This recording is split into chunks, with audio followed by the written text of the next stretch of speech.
insyaallah kita bisa terus bersabar, berdoa kepada Allah, semoga hal-hal hajat kita insyaallah bisa kabulkan insyaallah ta'ala.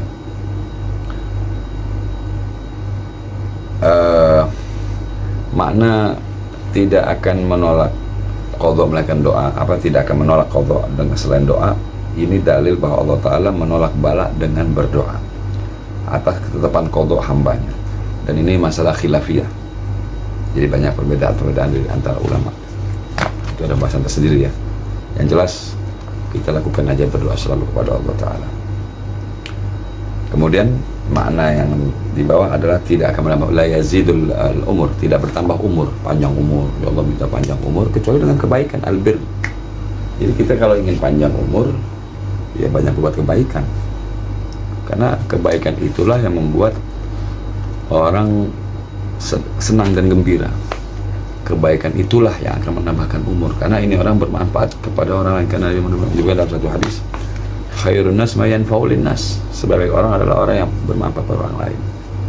Jadi dengan dia berbuat baik, kebaikan, menolong orang, membantu, apapun itu kebaikan, itu akan menambahkan umur. Pemakna dalam ini dikatakan usaha hakikat tambah umur, di sini juga dikatakan diberkahi umurnya diberkahi. Jadi umurnya diberkahi Allah Ta'ala, itu diantara kebaikan-kebaikan yang kita buat sehingga akan menambah umur kita. Insyaallah kita berkasih panjang umur, sehat walafiat, dan taat kepada Allah Ta'ala. Amin. Baik, kita lanjut di hadis yang selanjutnya. Qala Nabi Muhammadin sallallahu alaihi wasallam, la yughni hadrun min qadar wa du'u yanfu ma nazal wa ma lam yanzil wa innal bala la yanzul fala talaqahu du'a fayatalijani ila yaumil qiyamah. Wal Hakim.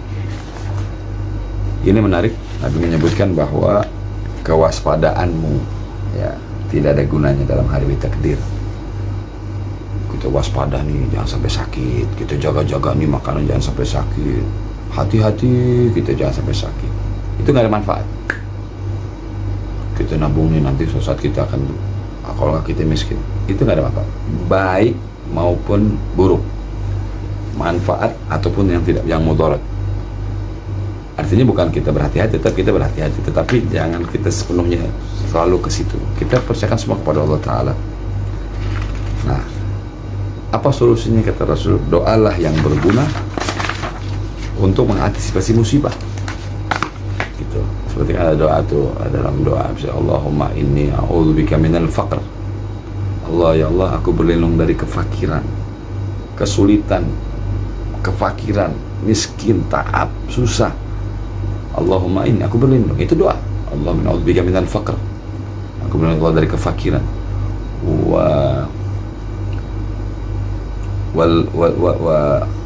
Wal gillah, kekurangan. Ya, kekurangan harta, kekurangan kesehatan, kekurangan tentang memahami agama, banyak. Mana kekurangan itu banyak. Jadi kita bicara umum kekurangan. Itu kita doa kepada Allah, karena itu bisa menolak daripada hal-hal yang kita tidak sukai. Itu dimulai dengan doa. Di antaranya itu wadillah, dan aku berlindung Allah dari kehinaan. Ya, hina banyak, kehinaan di mata manusia, kita nggak ada harga dirinya. Hina itu banyak maknanya dalam secara luas. Itu yang disebut doa. Nah, doa itu akan menolak qadha tadi, atau bala yang akan datang kepada kita. Insyaallah jadi menolak bala. Dan si doa ini akan selalu mengantisipasi musibah yang akan yang turun, yang sudah turun ataupun yang belum turun. Sesungguhnya musibah ketika turun dihadapi oleh doa. Tuh. Jadi dengan doa tadi kita itu yang saat mau datang, doalah yang akan menghadapi qadha kita tadi, musibah yang akan datang. Dan keduanya kata Nabi akan bertarung sampai hari kiamat. Jadi itulah pentingnya doa. Yaitu di antara fadilatul doa. Yaqulu Syawqani fi yadil al-hadar la ya'ni an sahibuhu syai'an min al-qadar al-maktub alayh walakinnahu yanfa'u min dhalika ad-du'a wal hasil an ad-du'a min qadar Allah azza wa jalla faqad yaghdi bi syai'in ala abdi qada'u muqayyidan bi anna la yad'uhu fa inna du'an intafa anhu wa qawli. Imam Syawqani berkata, ada bukti dan dalil bahwa kehati-hatian tidak memberikan manfaat apapun kepada pemiliknya terhadap takdir yang telah ditetapkan kepadanya. Ya, jadi hati-hati, wah istilahnya, jangan sampai kita ini miskin, atau kita jangan sampai ini kita kena musibah, apa kita jaga, itu tidak ada manfaat. Jadi kita yang coba kehati-hatian itu tidak akan ada memberikan manfaat apapun kepada pemiliknya atau yang bersangkutan terhadap takdir yang telah ditetapkan kepadanya oleh Allah. Namun kehati-hatian memberikan manfaat dari apa? Dari permohonan doa tersebut. Nah itu dah, doa lagi. Doa itu yang membuat kita terjaga hal-hal yang tidak kita sukai, hal-hal yang tidak kita senangi, atau hal yang kita benci. Kita tidak bisa mengendalikan, kita tidak bisa menjaga itu. Hanya doa yang bisa menjaga. Jadi kita jangan berharap dengan kita hati-hati ini jangan sampai bangkrut, nggak bisa. Tentu kita berdoa, kita minta kepada Allah Ta'ala, karena itulah doa itu adalah penghalang, pelindung kita dalam hal musibah yang sudah ataupun yang akan mau turun, yang hal-hal yang tidak kita sukai. Nah, dengan kehati-hatian memberikan manfaat dari permohonan doa tersebut. Jadi dengan doa, jadi kita berhati dengan doa, harus berdiri dengan doa. Maksudnya doa itu adalah ketetapan Allah, karena doa itu adalah ketetapan Allah juga, seperti Nabi bersebut tadi. Jadi saat dibuka pintu doa, itu berarti ketetapan dari Allah. Berarti ini orang seolah bukan pintu doa, maka akan dibuka pintu ijabah, perlindungan, jawaban doa tadi. Jadi doa ini adalah sudah ketetapan Allah Ta'ala. Doa itulah ketetapan Allah juga. Dia boleh menetapkan sesuatu bagi hambanya, dan tidak berdoa atau sombong. Jadi kalau jangan kita tidak berdoa, karena itu sombong. Dan jika berdoa, maka doanya terkabul, itu pasti. Maka akan menjaga hal buruk dari sebab doanya tadi. Itu kata Imam Syaukani. Baik, kemudian Qala al-Ghazali, fa inna kila ma fa'idat du'a ma'an al-qadha la maradda lah, fa'lam min jumlatil qadha raddul bala bid-du'a.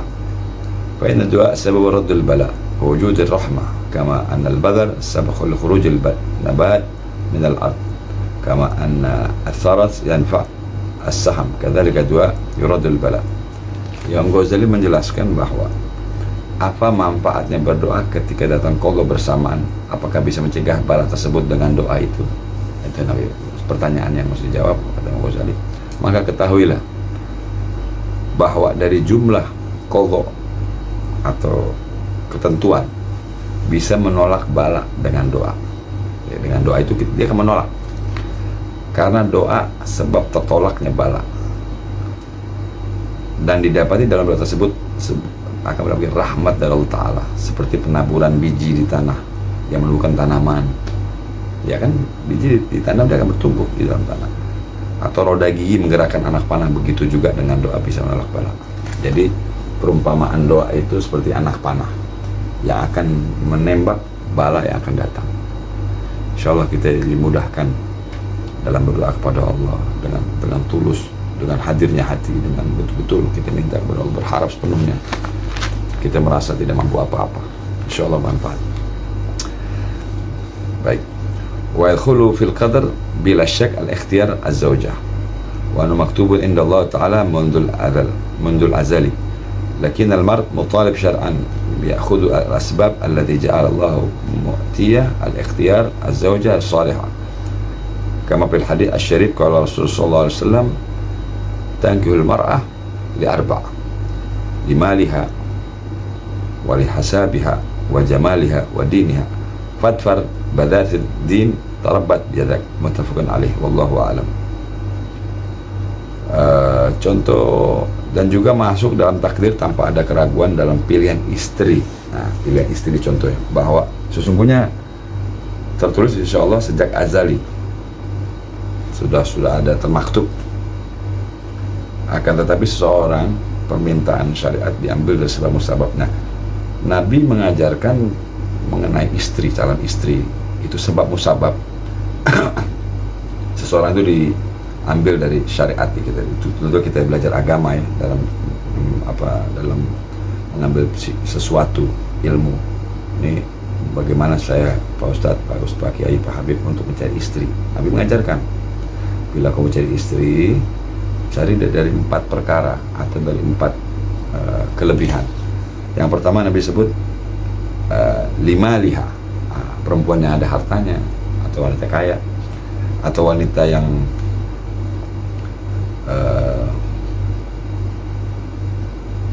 keturunannya orang-orang baik, atau juga kecantikannya, jamiluha, audinuha, atau agamanya. 4 perkara.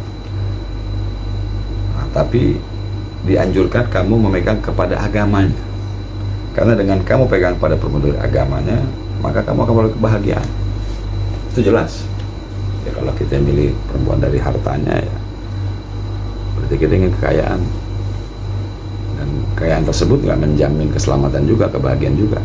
Harta, kemudian juga kecantikan malah jadi fitnah, kemudian turunan. Nah, jadi kalau saya melihat yang terpenting itu agama dulu, kemudian keturunan, karena penting. Seseorang istri itu adalah kan mengandung anak kita, jadi kita juga perlu untuk berhati-hati dalam memilih istri. Diantaranya satu, agamanya, sholatnya kah, berjilbab kah, karena dia akan menjadi bahan baku dalam mendidik anak-anak kita, gitu loh. Jadi kita termasuk beruntung terutama pada agamanya, jadi diutamakan agamanya. Jadi Allah sudah memberikan takdir, tapi kita rubah dengan tadi doa, sebab musabab dari syariat. Itu kurang perlu, contohnya seperti itu.